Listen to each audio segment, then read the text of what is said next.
dans le cadre de la reddition des comptes ndax waa Pastef taxawaay giñ ci am ak lii ni Yacine Fall génn ak Farba Ngom li ko jot a dal du delloowaat xel ci benn niveau bi mais bu leen ne ci wàllum Farba Ngom la ban gis-gis moom nga ci am ak tuuma yi ñu am ci moom ak liñ jàpp ne fekk nañ ko ci moom. jërëjëf Babacar mbir moom je pense que sama xam-xam ci wàllum yoon du ci bëri mais ni ma ko jàngatee déjà la première chose. est-ce que Yacine Fall moo waroon a wax est-ce que du keneen moo waroon a wax à sa place moi man dama jàpp ni y avait pas meilleur profil wala y avait pas personnage wala personnalité plus importante que la ministre garde des Sceaux pour parler ce jour-là puisque avant muy wax mais ñu bëri dañ doon interpeller le ministre ni gouvernement bi nañ génn wax ak ñun pourquoi kii génn kay génnul waxuñu ñu ne procureur wax mais dañ doon wax ni na autorité génn wax ak nit ñi pourquoi Tahirou Sarr génn et pas Farba Ngom alors que seeni dossier ñoo bokk ndey bokk baay loolu la ñu doon wax ci biñ koy wax moins de 24 heures après ministre garde des Sceaux génn Yacine Fall def sa communication te bi mu ko defee bu ñenn ñi jàppee ni ñu bëri dañu am déception mais ñu man mën naa jàpp ni ñu bëri aussi ils ont eu des réponses par rapport au fait que Farba est resté en prison et que keneen ki di Tahirou Sarr génn te nee nañ ñaari dossiers yi leen taxoon a des kaso pratiquement benn la Farba lan la ñu wax ni moom la ñu koy toppee détournement de fonds publics blanchiment de capitaux association de malfaiteurs dans le cadre d'une enquête portant sur des sommes voilà évaluées à plusieurs milliards de francs CFA Tahirou Sarr aussi pratiquement c'est les mêmes chefs d'inculpation léegi bi ñu nee kii warta génn kii des alors que ñoom ñoo bokk yëf yi man dama xalaatoon déjà man automatiquement lu tax kii génn kii des lan mooy casquette bi mu am te keneen ki amu ko mooy kii dafay def politique te kee deful politique loolu rek déjà day indi suspicion man loolu laa jàppoon bu fekkee ñoo bokk li leen dugaloon kaso kenn ki warul génn bàyyi fa ka ca des avocats yi aussi bi ñu génnee loolu lañ doon la même chose lañ doon wax waxuñu le fait que Farba des en prison mais dañ doon wax le fait que ki mu bokkal dossier génn na donc bu ñuy génn ñooy ànd génn suñuy resté ñu ànd ñoom ñaar resté en prison ci avocats yi li ñu doon wax loolu laa jot a dégg mais Yacine Fall dama leen wax ni peut-être juriste bi dina ma gàggante Yacine Fall moo jiite justice la justice c'est pas simplement le parquet c'est pas simplement les magistrats assis comme on dit c'est pas simplement tous les magistrats mais la justice dafa am pàcc boo xam te ni prison yi ci ndoddam la aju kaso yi ci ndoddam la aju bu ñu jàppee nit je pense que depuis garde à vue déjà ñi nga xamante ni ñoom ñooy policiers yi lan lañ leen di wax ay officiers judiciaires dès l'instant que ñu téye nit ki OPG dès l'instant OPJ dès l'instant que ñu téye nit ki déjà benn tànkam mu ngi ci biir yoon beneen bi mu ngi ci wàllum ministère de l'intérieur léegi moment boobu noonu yoon déjà am na loxo ci moom bu ko yoon dégloo ba jébbal ko ña ca kaso yi yoon amatul loxo ci moom lu dul da koo soxla ñu indil ko la xew ci kaso yi du magistrat bi moo koy contrôler du juge d'instruction moo koy contrôler du procureur moo koy contrôler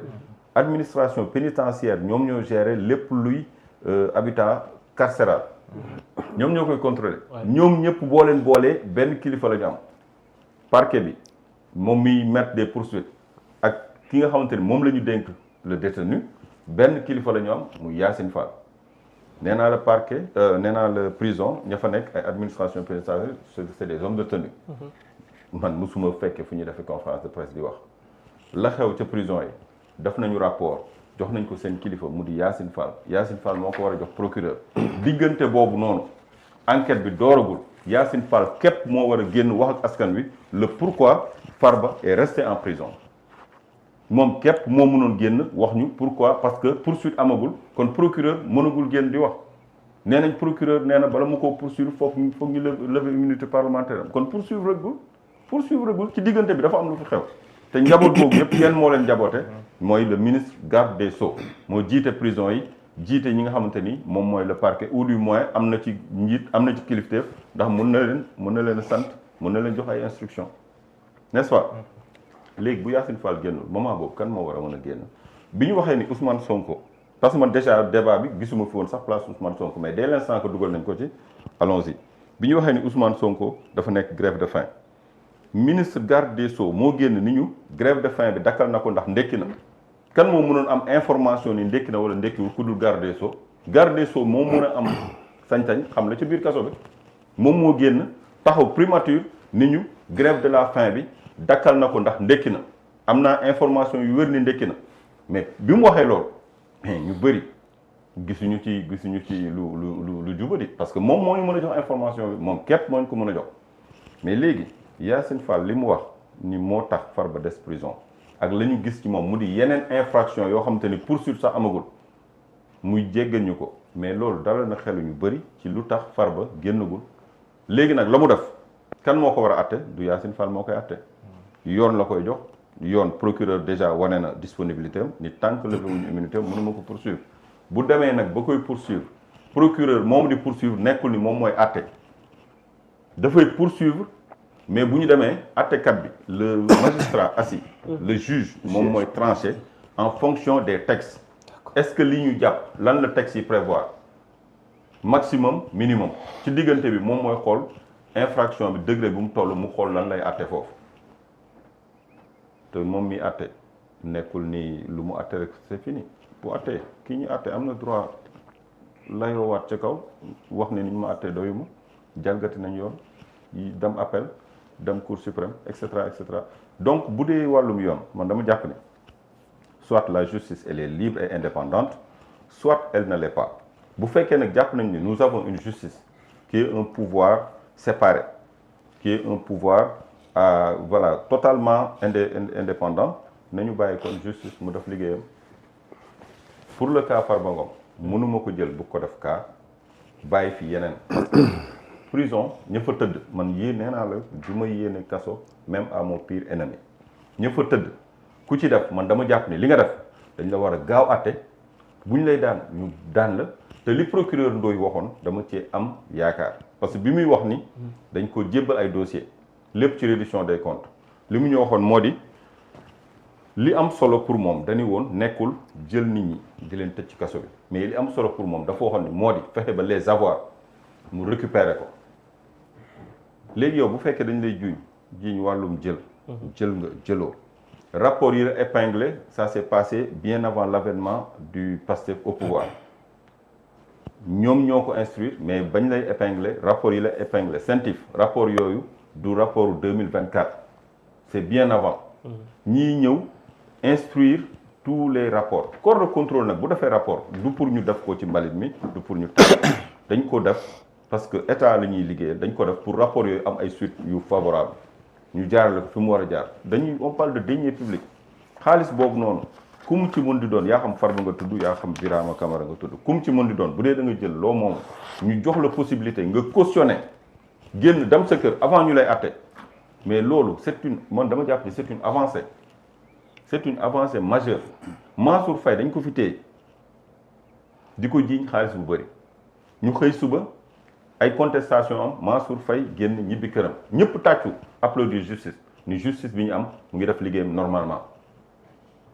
keneen jàpp nañ ko fi génn na ak bracelet électronique am na ñoo xam ne jàpp nañ leen ñu ngi sous contrôle judiciaire ak cas yi du ñu jeex bëri na mais parfois ils arrivent que nit ñi applaudir parfois ils arrivent que ñu ni Ousmane Sonko la. justement li mu waxoon añam day ñëwaat. moom laa la wax Ousmane Sonko. moo ne woon mujjanteelu campagne électorale am la loolu ça revient tout le temps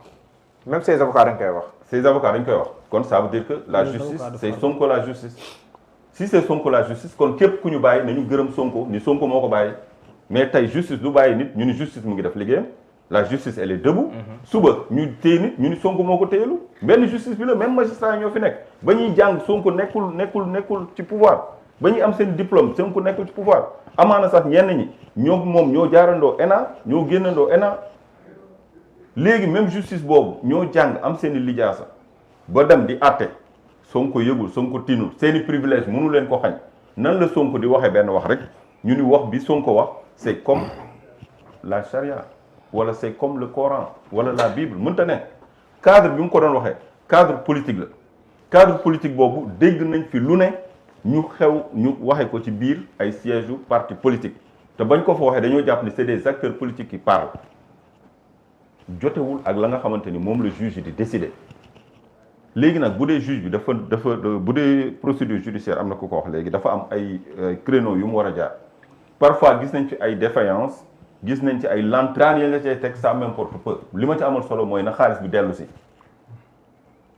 man loolu ma ci amal solo man du ma taxaw mukk di défendre koo xam dañ ni dafa jël moom moo mën a défendre bërki démb mën nañu wax kaawu Lat Diop wala kaawu Mansour Faye wala Sophie Gladima du ñu jeex kaa yi du ñu jeex léegi nag peut-être kaawu Farba la ñuy wax tey donc je suis obligé d'en parler de citer le nom de Farba mais man d'une manière globale man du ma focaliser wu bu dee lu jëm ci wàllum yoon la wala du yoon du ma focaliser wu ci jëmm ji parce que nee nañ sax sincèrement la loi elle est impersonnelle loi bu ñu koy bind ma sàmba taxul ma demba taxul buy dal sa kawit du xool yow a kan ndax nee naa la soxna si nga xamante ni mooy emblème justice dañoo takk ay bëtam mu yor glaive maanaam bu demee bay dóor du am yërmande ci buy dóor du am benn yërmande parce que yaa def dafa war a yat bi dafa war a dal sa kaw te mais bu demee bay dóor yi du xool yow a kan sëriñ nga wala taalibe nga wala second class nga bokk wala ci ñi am nga bokk xoolul loolu la loi elle est là pour tout le monde mais def na ko gis nañu résultat yi ba mu ñëwee aussi gis nañu résultat yi ci wàllum réduction des comptes Macky Sall ba mu ñëwee lu ci nekk day ànd ak benn communication benn voilà benn tollé boo xamante ni mais au finish on sent que c'est une montagne qui accouche d'une souris bii est-ce que ni mu démarré ak yaakaar bi ci nit ñi amoon dinañ ko ci am man personnellement awma ci yaakaar koppar yi ñu wax ni dañ koo jël mu di alalu sénégalais gëw ma ni avoir yooyu dinañ ko récupérer ba delloo ko fi mu war a jëm man gëw ma awma ci benn yaakaar d'accord Kébé dama nga doyen waaw yow clameur bi moom daanaka jot nga koo gis ci benn wet mais li ma bëgg rek mooy nga tënkal ñu ci ñaari mooy sénégalais yi lan lañ mën a tenir fu mu toll nii ci sortie bi am mais lan lañ mën a sintu ji aussi ci li war a ñëw ci kanam dama leen di féliciter d'abord yéen ñaar mais lan lañ mën a sintu ji aussi ci li war a ñëw ci kanam dama leen di féliciter d'abord yéen ñaar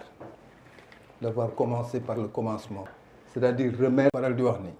je ne peux pas avoir tous les talents et je ne peux pas être non plus sur tous les fronts moo tax c'est un bon commencement pour cadrer déjà ñu xam boo ko dégloo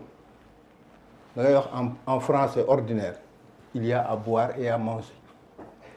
nit mën na ci añ reer ci ndekki ci mais texte li mu def nii prise de parole am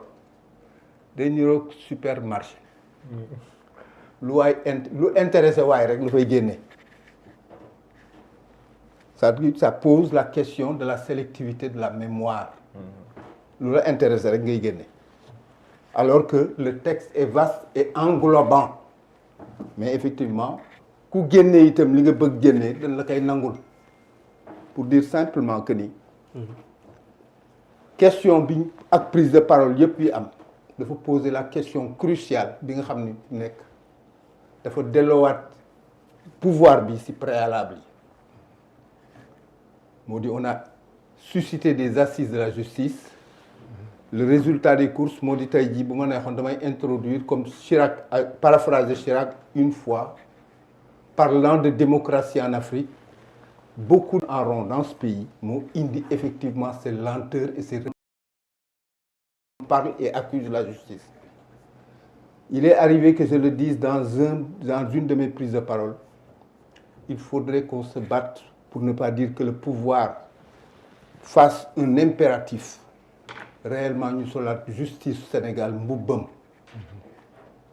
mu mën a nekk une justice réellement libre et qui manœuvre librement le fond du problème nag moo di beaucoup de choses sont politiques et on peut les comprendre Abdou Khadre sànq je t'ai écouté mais j'avais l'impression que fi mu nekk tu es dans un romantisme qui n'existe pas en politique li nga wax ni lu merveilleux la c'est un monde merveilleux